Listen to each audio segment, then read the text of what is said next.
How to find the missing angles in quadrilaterals. A quadrilateral is just a four-sided shape. The most common one that we think of is a square. With a square, all four sides are the same. All four angles are the same. In a square there are four right angles, and each right angle is 90 degrees. There are four angles, each one at 90 degrees. That's a total of 360 degrees. Oblong or rectangle, similar to a square except that not all the sides are the same. So we have two sides here that are the same as each other, and then the other two sides which are longer and the same as each other. Again, there are four right angles. 4 lots of 90, which is 360 degrees. Doesn't matter how short or wide or long or thin your oblong is, it always has four right angles. The sum of the angles will be 360 degrees. And that's the case for all quadrilaterals, all four-sided shapes. The interior angles add up to 360 degrees. There are many different four-sided shapes. Some of them might have sides that are the same, some might have sides that are different, but the thing they all have in common, the sum of interior angles, is 360 degrees. This quadrilateral here, we're given 3 of the angles, and we've got to find this one on the right. If you remember that the sum of interior angles in a quadrilateral will always be 360 degrees, you can use the information you have to find the one that's missing.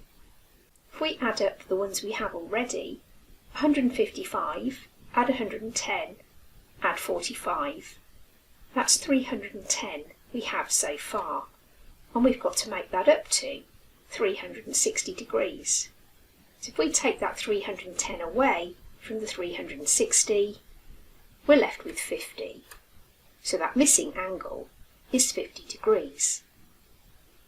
Sometimes you'll get a shape and it doesn't look as if you have enough information, but you always have. Been asked to find this angle here.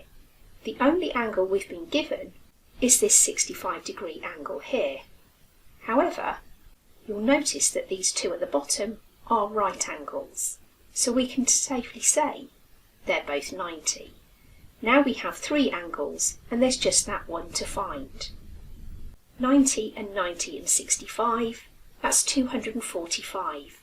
Remember, the sum of angles has to be 360. So if we take the 245 away from the 360, that leaves 115.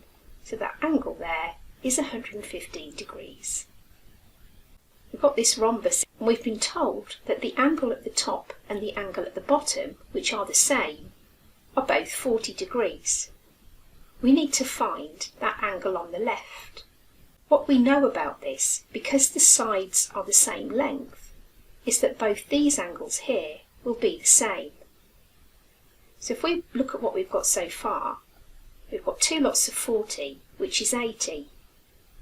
The sum needs to be 360. So if you take that 80 away from the 360, that leaves 280. Remember, that's got to be shared equally between these two angles here. 280 divided by 2 is 140, so each of those angles is 140 degrees. This time we have a trapezium, and this is often known as an isosceles trapezium because the two sides, the left and right sides, are the same length. We've been given one angle at the top, 120 degrees. Because this is an isosceles trapezium, both those angles will be the same. So if the left one is 120 degrees, the right one will also be 120 degrees. Again, because it's isosceles, these two angles will be exactly the same as each other. So we've got 2 lots of 120, which is 240. What do we have left for the other two angles? Remembering that the sum is 360, take the 240 we already have away from the 360. That's 120. Remember that 120 is shared between those two angles. 120 divided by 2, that's 60. Each of those angles is 60 degrees.